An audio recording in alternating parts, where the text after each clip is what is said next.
Our BFFs. friends. Right. And like are friendly and all this stuff. And then, Tamara like threw her right under the bus. So Jen still seems like she's a little in shock. Tamara knows the game. Like, don't you think like Tamara's so savage? She knows the game, and I'm not even, criticizing the rat as she scurries. It's like, what a great thing to do to like get your really good friend. And like, I believe that Tamara came back with a vengeance. I do believe producers said, you know, we're giving you your job back. You've been miserable without the job.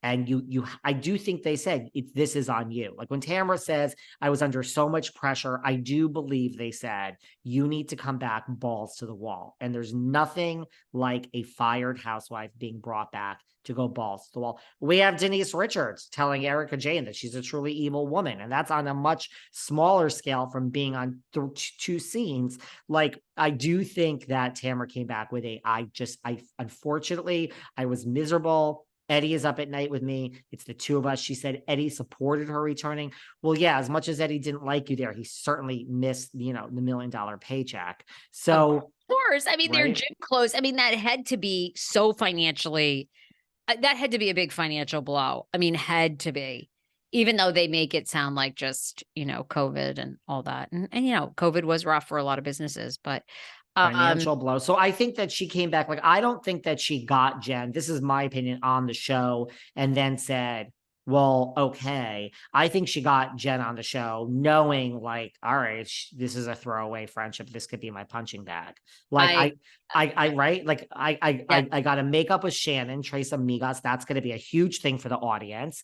Heather's, we're going to try this Heather takedown season, but she knew that you're not going to get her fired. You could have come for Emily and Gina, sure. But I think she literally got her on the show as like, I got my punching bag, right? Perfect assessment. I couldn't agree with you more. I guess my question is, do you think this turned out to be the Heather Dubrow takedown season it was supposed to be? No. Do you? Not really. I mean, no. I don't. No. I mean, look, the thing is, do I think Heather likes being there? She does, or she wouldn't be there. Do I think, you have the fame regardless? Yes, but it's another, $1 million or whatever it is to be able to like, but I really do believe, fire Heather Dubrow and her life won't miss a beat. I truly believe that she'll wake up and say everything happens for a reason. And here we are. Like, her life will be fine. She'll go back to Louis Vuitton in Paris for Fashion Week and go into that private room. By the way, I get to go into a private room too, Miss Dubrow, and I get my champagne. Boom. But she's not going to miss it. No. So I like that. I love when a housewife could truly be fired and her life will go on without missing a beat. I like that. I do. So what's your prediction? Is your prediction for RHOC next season that Shannon Beador is gone? Vicky returns. Tamrat is back. Like, is everyone back but Shannon? Or are the Trace Amigas back and like they keep Shannon? What's your prediction? Tell you something. After what they did to me over in Jersey, I have PTSD. I have PTSD. And we'll talk about that on Patreon this weekend with RHO and J. I believe my second prediction is that Shannon gets fired and Vicky is a full-time cast member and they bring in someone new. But my number one prediction, every single person returns as is. Yep. I think everyone's coming back. I do. Now, Emily, Gina. Yeah. We're getting the whole crew back. I think nobody did anything so egregious. Again, when your story is over, it's time to go. So when the whole show is about you, unless you are Teresa Giudice or Kyle Richards, when the whole show is about you and you're too intense for everybody, like Dorinda, I think that's when you get fired. And I don't think anyone has done that. I think everyone has, as you say, in corporate America, and I agree with it, you bring your B game Everyone brought their B game. Always. There was nothing wrong with this season. Like you said, Sarah Fraser says all the time, we don't need 2 million anymore, like the heyday of Nene. We just need a certain number. This show is cut out. We do have a little problem with top heavy salaries. Shannon's making a lot. Tamra's making a lot. Heather Dubrow is making a lot. I think Vicky's making a fucking dollar. She's so desperate to get back on the damn show. No offense, but I really do. So it's a little bit of a New York thing. We got a little bit of a New York City thing here with Lou and Sonia and Dorinda. There's a little top heavy. Well, Dorinda was fired. Ramona. There's a little top heavy with salaries, but I think it's enough for another season. And my second prediction is that Shannon loses her job.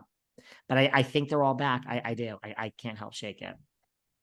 Love it. I agree. I think that's a great prediction. I love that. One more. I mean, why not let Shannon come back? Let's see what happens with the DUI. Let's see what the treatment's like. Let's see. Well, I know she's not in treatment. I mean, which I don't know how fans, I guess that's a question to our listeners. I mean, how do you feel about that? Shannon was just photographed by the New York Post a few days ago, out and about in Orange County on his cell phone. She looked great. I mean, she had sunglasses on. Her skin looked terrific. Walking arches. Walking archy.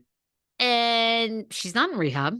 So I don't know. Maybe Jeff Lewis is right. Jeff Lewis says she doesn't have a drinking problem, that John, he loves the party. He's retired and they just have too much fun together. She tries to keep up when she wants to go home at 10, I don't know.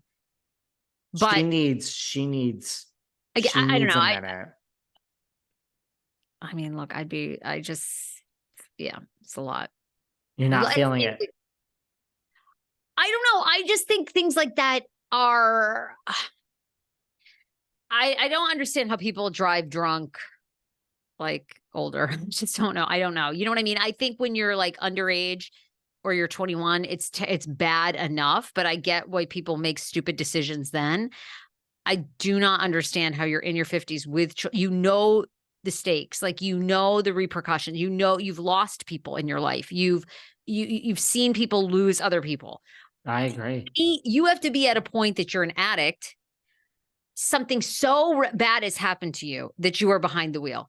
I mean, I just don't get, there's no other reason, I mean, it's an emergency. Something has happened. You've had to get behind the wheel. You're hammered. You just have to get there. Okay. But I mean, unless you have an addiction, I do not understand how you are behind the wheel at 50 something years old. The consequences. You are not. I get scared. I mean, it's scary out here in the Hamptons. I'm in the Hamptons. It's scary out here in that, like, when I'm in Ubers, man, I'm like, just get me home. Like, not that the Uber is driving drunk, but like other people are. Well, have you had that happen to you yet? Because I've had that happen. I've completely gotten into an Uber with a fucking guy that was absolutely drunk, and I was like, not that, but in fucking LA, oh wow, I've never done that, but in LA, I would like to get into one Uber, just one, that I don't fucking have to smell this fucking shit of the fucking pot. Okay,